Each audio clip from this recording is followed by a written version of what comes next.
Hey everyone, and welcome back to Trending Tidbits. I've noticed that you've been really curious about positive psychology lately, hmm especially, how it applies to different communities, Mm. especially with everything going on in the world right now. Yeah, no, it's definitely a hot topic. It's a huge buzz. Yeah. Yeah, so we're going to dive into some cutting-edge research Okay. to give you all the need-to-know info. And And it's a really timely dive, I think, because the field's really starting to kind of grapple with its blind oh, spots. absolutely, Looking in the mirror a little bit. for sure. And we are looking at a brand new study from the International Journal of Applied Positive Psychology. Okay. It was just published in September 2024, so it's really hot off the presses. Wow. And it's titled, Using Positive Psychology to Uplift Minority Youth, The Importance of Sound Conceptualization and Contextualization. You know what I find really fascinating about this particular study is that it tackles head on a critique that's been brewing for a while now, and that is that positive psychology often focuses on a very narrow slice of humanity. Right. You know, That's a great point. that it's not really for everyone. Yeah, so let's set the stage here a little bit. Yeah. The researchers zeroed in on a group that's often misrepresented and stereotyped, and that is Muslim American adolescents. Okay. And they uncalled something pretty striking in their research. Yeah, they point out that only about 3% of published research on Muslims globally focuses on positive attributes and thriving. Oh, wow. The vast majority That's huge. centers on topics like risk, Imbalance. terrorism, and radicalization. Yeah, that's a huge imbalance. And Yeah. I mean, what kind of impact does that kind of skewed focus have on these young people? Well, I mean, just think about it. Like, if the research constantly frames your community in terms of problems and deficits, it's going to shape how people perceive you, right?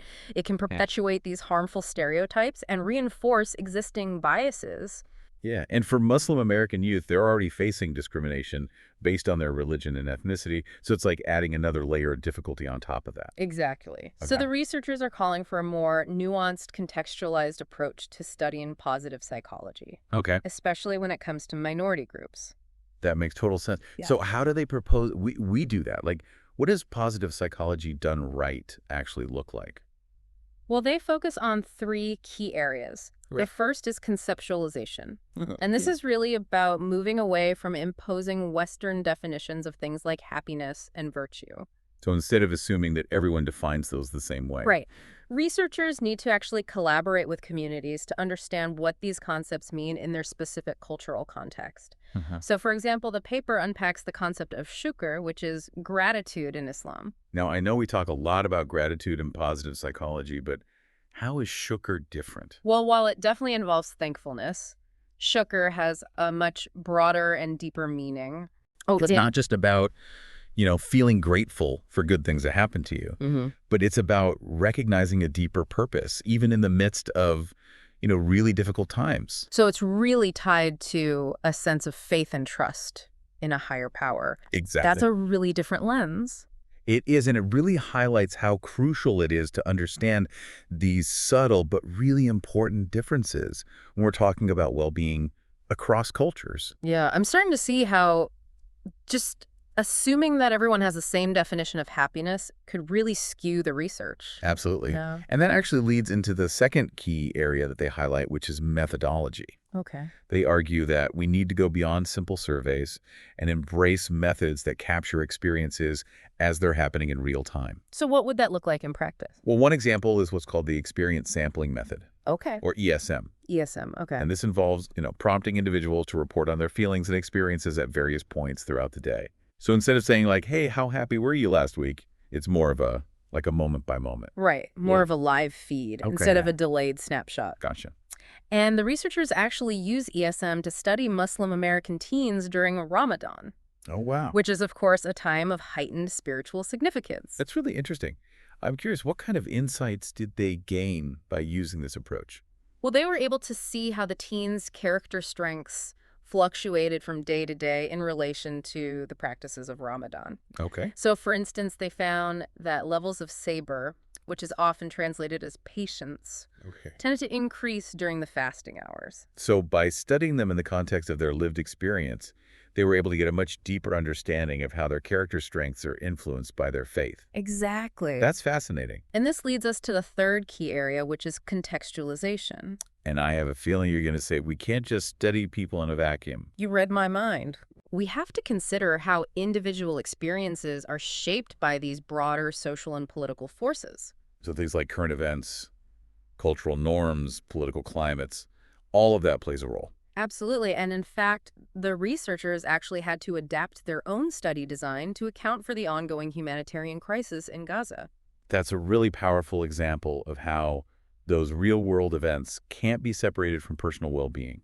So how do they account for that in their research? Well, they incorporated open-ended questions, allowing the teens to, really express their feelings about what was happening in Gaza. Okay. And this provided really valuable insights into the emotional toll that the crisis was taking. So even while studying positive psychology, they were acknowledging the very real pain and suffering that these teens were experiencing. Exactly. Yeah. It's about recognizing that, people's lives are complex and multifaceted. Yeah. We can't just focus on the positive without acknowledging the very real challenges that they're facing. Yeah. This all points to the need for research that's both more inclusive and more sensitive to the complexities of different communities. And speaking of communities, the paper goes on to highlight the importance of community-based research. That's right. It's not just about, studying different populations. It's about partnering with those communities. So what's the difference between simply studying a community and doing research that's truly community-based? It's really about shifting the power dynamic. Okay. In community-based research, the community isn't just a subject of study. Mhm. They're active participants in shaping the research questions, the methods, Yeah. even the interpretation of the findings. So it's more of a collaboration. Exactly. Yeah. Okay. And the paper highlights a fantastic example of this in action with what's called the Building Blocks of Tarbiyah project. Now, I know we touched on that briefly earlier, but can you remind us what tarbiyah means again? Yeah, so tarbiyah is an Arabic word that refers to character development. And this project partnered with Muslim American communities to really understand how they cultivate character in their youth. So instead of researchers coming in with their own preconceived notions about character development, they were learning from the community itself. Right. Yeah. And that's so important because it builds trust Hmm. and it ensures that the research is culturally sensitive. Yeah. And it also empowers the community by giving them a voice in the process. Yeah. I bet that leads to some really rich insights that you wouldn't get from a more traditional research approach. Absolutely. And it can even change how the community itself views the research. Oh, interesting. There's a great anecdote in the paper where a parent expresses gratitude for the study, saying that their kids loved reflecting on their day, and they actually found it beneficial. That's such a powerful example. Mm. It shows that when research is done right, it can be a positive and empowering experience for everyone involved. Absolutely. And it really reminds us that research doesn't have to be this extractive process where we're just, taking information from people. It can be a collaborative journey of discovery and understanding. Yeah, so we've talked about the importance of community-based research. But what about challenging our own assumptions? I feel like that's a crucial part of becoming more informed and responsible consumers of information. Absolutely. We have to constantly, question our own biases and preconceived notions, especially when it comes to groups that are often stereotyped. Yeah, and the paper actually provides a great example of this. They discuss a study that debunked a common stereotype about Islam. Yes, the stereotype that Islam is somehow incompatible with civic engagement. Wow, that's a pretty big one to debunk. It is. What did the research find? Well, the study actually found the opposite to be true. Oh. Muslim American teens with strong religious identities were more likely to be civically engaged. That's fascinating. Yeah. It really highlights how important it is to seek out evidence-based perspectives, especially when it comes to these complex social issues. Mm-hmm. We can't just rely on our assumptions or what we think we know. Right. Yeah. It's about looking at the data. Absolutely, and it shows how research can be this powerful tool for challenging these harmful narratives and promoting a more accurate and nuanced understanding of different cultures. Exactly. Okay, so I'm already seeing how crucial it is to approach positive psychology with a more inclusive and culturally sensitive lens. But this is just the beginning of our exploration. Yeah. I'm really curious to dive into some of the specific examples and applications of these principles. Well, then let's do it. I'm eager to unpack how this translates into real-world research Perfect. and real-world impact. Stay tuned, listeners, because in part 2, we'll dig into some fascinating case studies and explore how these researchers are putting these ideas into practice. Welcome back, everyone, to Trending Tidbits. I'm really eager to kind of dive into some real-world examples of how researchers are putting these principles of inclusive positive psychology into action. Me too. In the last part, we were talking about the importance of contextualization, Hmm. acknowledging that we can't just study people in a vacuum. Right. We have to consider the social and political forces that are shaping their lives. Yep. And the paper actually highlights a perfect example of this in action, the Building Blocks of Tarbiyah project. Oh, right. The one that partnered with Muslim American communities to understand how they foster character development in their youth. Exactly. Did something unexpected come up? Yeah, so they had initially designed the study to focus on, how these communities cultivate character strengths during times of thriving. Okay. But then, as you know, the humanitarian crisis in Gaza escalated dramatically. Yeah, it was heartbreaking. I remember feeling so overwhelmed just watching the news, and I can only imagine how much more intensely it was felt within the Muslim American community. Absolutely. And for the researchers, it presented a real dilemma. Oh, yeah. They couldn't just ignore the crisis and continue with the study as planned. Right. It just wouldn't have been ethical or sensitive to the, immense emotional toll that it was taking on the participants. So they had to pivot.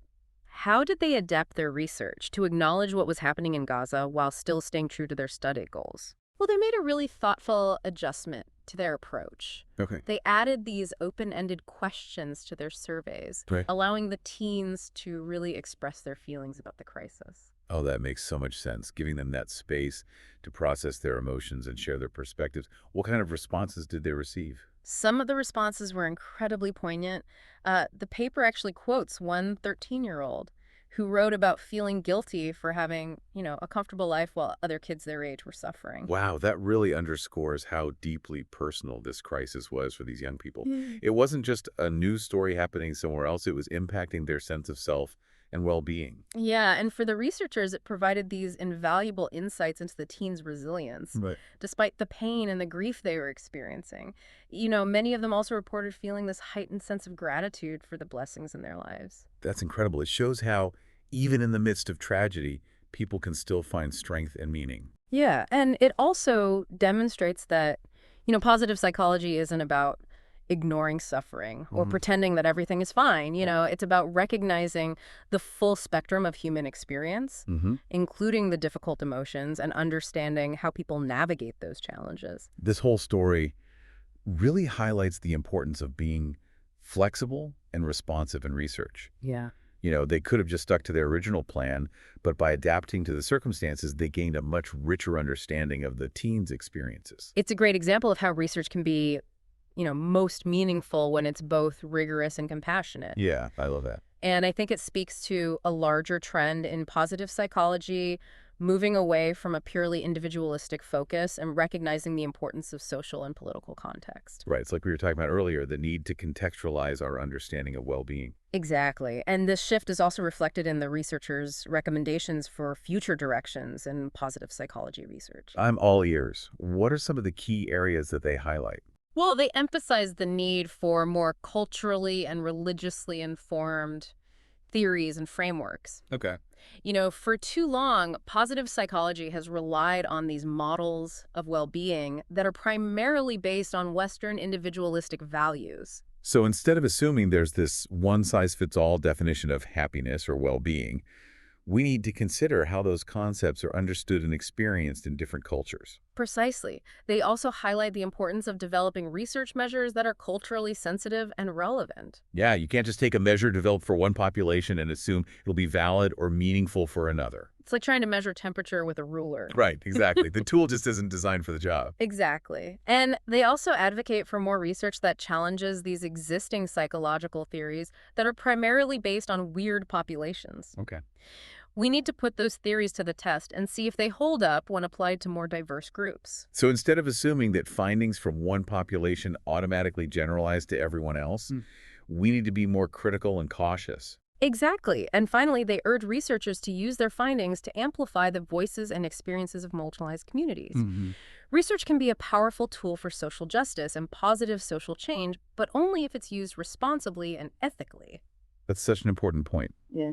It's not enough to just gather data. Mm. We need to use that data to challenge negative stereotypes, promote understanding, and advocate for policies that support the well-being of all communities. I think this paper makes a really compelling case for a more inclusive and socially engaged approach to positive psychology. I agree. It feels like the field is really at a turning point. But speaking of turning points, we've been talking a lot about the big picture. And I'm eager to zoom in on some more specific examples of how these principles are being applied in research. Well, in the next part, we'll delve into some really fascinating case studies Okay? and explore the cutting-edge methods that researchers are using to study positive psychology in a more nuanced and culturally sensitive way. Sounds good to me. Don't go anywhere, listeners, because we'll be right back with more Trending Tidbits. Welcome back to Trending Tidbits. In the last part, we were talking about the need for more inclusive and culturally sensitive research in positive psychology. Yeah, and now it's time to really dive into some of the exciting new approaches that are emerging in the field. I'm all ears. What are some of the cutting-edge methods that researchers are using to study positive psychology in a more nuanced way? Well, one of the most promising approaches is the use of experience sampling methods, or ESM. ESM. We touched on this briefly in part one, but I'm eager to learn more about how it's being used to study positive psychology in a more contextualized way. Well, as we discussed, ESM is all about capturing experiences in real time as they happen. Uh-huh. And this is so valuable for understanding the dynamic and fluctuating nature of well-being. It's like getting a live stream of someone's experience rather than just a static snapshot. Exactly, and the paper gives a fantastic example of how ESM is being used to study positive psychology in a culturally sensitive way with the Ramadan experience sampling study. Oh, right. The study where researchers used ESM to track Muslim American adolescents' character strengths during Ramadan. Yes. Can you remind us what they found? They discovered that the teens' experiences of virtues like patience, gratitude, and self-control actually shifted in relation to the daily practices of Ramadan. Okay. For example, levels of sabr, which is often translated as patience, tended to be higher during the fasting hours. That's so interesting. It suggests that the spiritual practices of Ramadan might actually have a measurable impact on these character strengths. Exactly. And this is just one example of how ESM can be used to study the interplay between culture, religion, and positive psychology. So it's not just about studying different populations, it's about studying them within the context of their lived experiences. Precisely. And the beauty of ESM is that it's not limited to just religion contexts. It can be Right. used to study any culturally salient event or practice. Oh, so you could use it to study the impact of a community festival, a family tradition, even a political rally. Exactly. Wow, it opens up so many possibilities for understanding how these shared experiences shape our well-being. I agree. It's a really powerful tool for capturing the richness and complexity of human experience. And the paper argues that this is just the tip of the iceberg when it comes to new directions in positive psychology research. So what else is on the horizon? What other areas are researchers excited about? Well, there's growing interest in studying positive institutions and organizations, Okay. not just as backdrops for individual experiences, Hmm. but as active agents that can either promote or hinder well-being. We talked about this a bit in part two. Can you give us some examples of what this research might look like? Sure. So researchers are exploring questions like, what are the characteristics of schools that foster resilience in students? Okay. What kind of workplace cultures promote employee well-being? Mhm. How do community organizations contribute to a sense of belonging and purpose? So it's about understanding how the environments we inhabit shape our experiences and influence our overall well-being. Exactly. And this research has the potential to inform real-world interventions and policies that promote well-being on a much larger scale. This is also inspiring. It feels like positive psychology is really moving beyond the individual level and tackling some of the bigger systemic issues that impact our lives. I agree. It's a really exciting time to be following this field.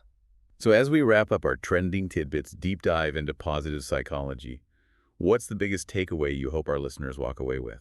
Well, I think the key message is that positive psychology has the potential to be this incredibly powerful force for good in the world. Yeah. But in order to fully realize that potential, we need to move beyond this narrow Western-centric perspective and embrace a more inclusive and nuanced understanding of human flourishing. It's about recognizing that what constitutes a good life can vary across cultures, Yeah. and that our research methods need to reflect that diversity. Exactly. And it's about using our knowledge and our skills to create a world where everyone has the opportunity to thrive regardless of their background or their beliefs. Beautifully said. I think we've given our listeners a lot to think about today. We have, and we'd love to hear your thoughts. Yeah. What are some of the questions or insights that emerged for you during this deep dive? Share your reflections with us on social media using the hashtag #PositivePsych4All. And be sure to join us next week for another episode of Trending Tidbits, where we'll be It's exploring. a surprise for next time. Until then, stay curious.